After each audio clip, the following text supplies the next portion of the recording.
மலர்கள் மலர்ந்தது எனக்கு மதுரசம் அருந்தட்டுமா விடுகின்ற வரையில் முடிகின்ற வரையில் கவிதைகள் எழுதட்டுமா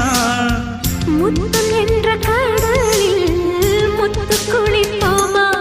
அழகு அழகு ஓ நீ நடந்தால் நடையழகு அழகு நெருங்கி வரும் இடையழகு அழகு வேலெறியும்